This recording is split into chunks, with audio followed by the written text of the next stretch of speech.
Hello everyone, it's Brett here, Lionheart84.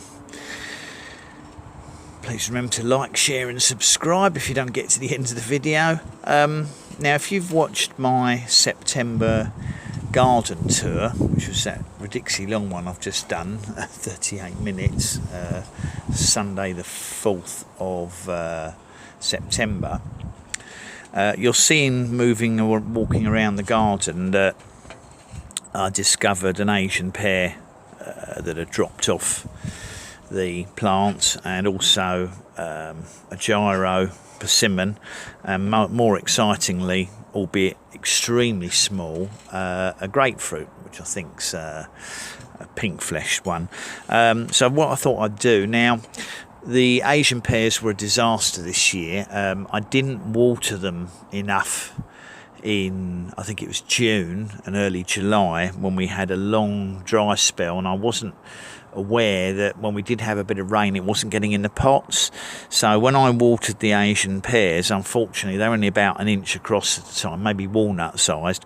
Unfortunately most of the pears on the tree split, including this one had a couple of small splits on it because the sun watering caused the fruit to expand. The inside of the fruit expanded quicker than the skin, which is a common problem, and unfortunately it ruined virtually all of the Asian pears, and also they're much smaller than the 3 or 4 I got last year. So it was a bit of a disaster, but nevertheless some of them stayed on, albeit badly blemished. And we've got this one here, and in walking around we also found a persimmon had dropped off. Now you can see it's not in any way orange.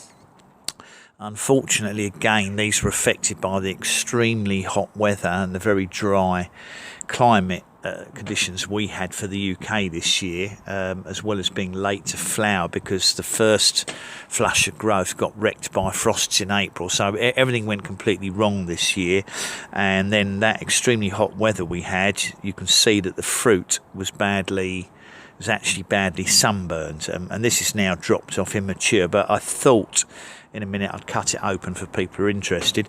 And most exciting of all, this is tiny, but I had 2 grapefruits for the first time on a very young plant, hung on all last winter and all spring and all summer, and this one's just dropped off. So I'm hoping that means that it's got a nice blush to the skin. I'm hoping that it will have a tiny bit of flesh inside it. Obviously the problem with fruits this small on grapefruit is the skin tends to have the same thickness as a fully mature fruit, but it means that the flesh is very small in the middle. So I'm going to stop the camera, flip it around, and I'll just cut these open, or taste. I'm certainly going to taste the Asian pear because that actually looks quite nice.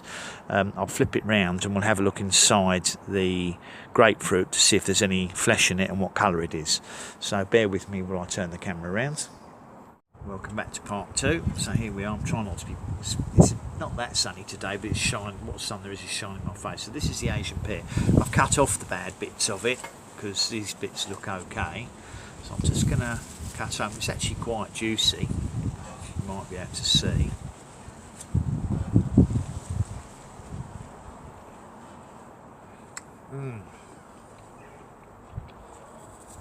Despite its small size and the damage on the fruit,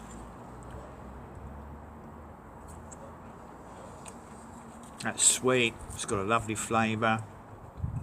If only I could get these trees to grow bigger in pots and get them a little bit better established and not mess up with the watering like I did this year. If I could get some decent sized fruits, this is a lovely fruit. Much better than anything in the shops.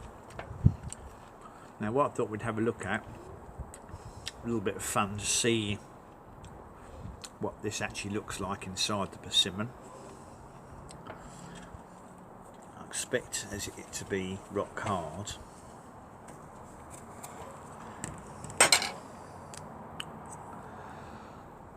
Now interestingly, it's actually got some colour to it inside, a little bit of orange colour. Now this is where the fun starts, because I can't remember if this Jiro is astringent or non-astringent. So what I'm actually going to do is expose myself to extreme risk here, because if this is astringent, I'm going to get the worst case of dry mouth ever. But I'm just curious to see if there's any ripeness to the flesh, so I might have to stop talking if it really gets to me.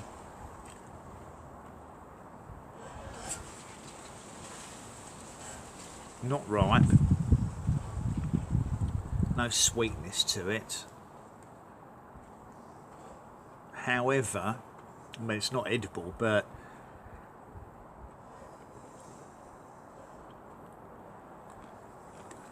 almost no taste of astringency. I mean, there is, but not too bad. It's nothing that I can't cure with another piece of Asian apple, but or Asian pear rather. But still interesting to see some colour on it quite early in the year on a plant that's green. No, not worth eating. Now what I thought, now we're going to have a look at this grapefruit inside and see if there's any flesh inside it. Let's see.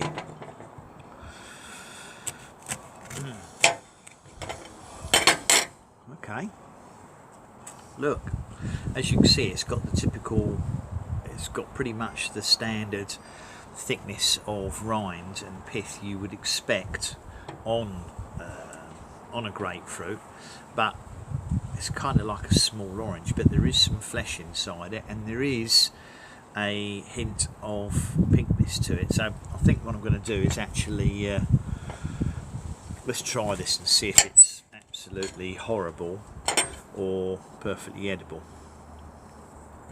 Normally I'd eat it with a teaspoon, but I think on this one, if I manage not to drop it, I could probably just peel a little bit of this segment like an orange and see if it's edible or not. Let's see.